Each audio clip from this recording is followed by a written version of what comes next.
Onur, what are your thoughts on that? Because from part of the world, certainly, Onur, as you can imagine, as you can appreciate, this is also fascinating a discussion that you have had all these previous U.S. presidents, as Mark there correctly pointed out, the likes of Obama and others, who have not, in fact, followed the War Powers Act. Why then pick on Trump at this time? Well, first of all, it's fashionable on both sides of the aisle in the Congress.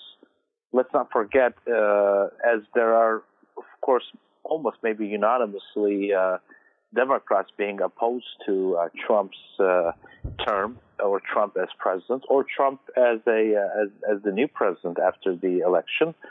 There are also a lot of oppositions on the Republican side as well, or at least a lot of question marks whether or not Trump should be the candidate for the Republicans in 2020. Now, this being said, politics is all about numbers. It's how many votes you get at the end of the day when the election time comes.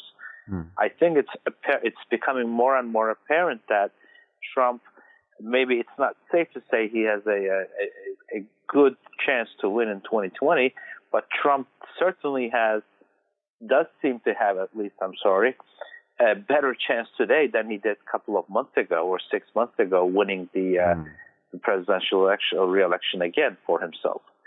So, there are oppositions on both sides. How vocal they are is a different story. But I think people are also coming into realization, which is something I pointed out a while ago, if this impeachment does not go through, it will probably power up Trump more in the public eye than anything else.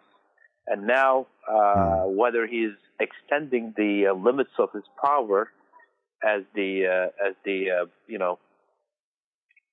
president and as the head of the army, technically, or the armed forces of the United States, is a different story.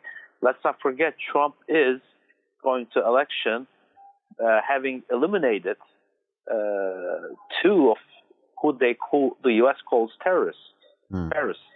So this is a big issue that he's going to hang on to, it seems like, going into the election. And if the impeachment does not,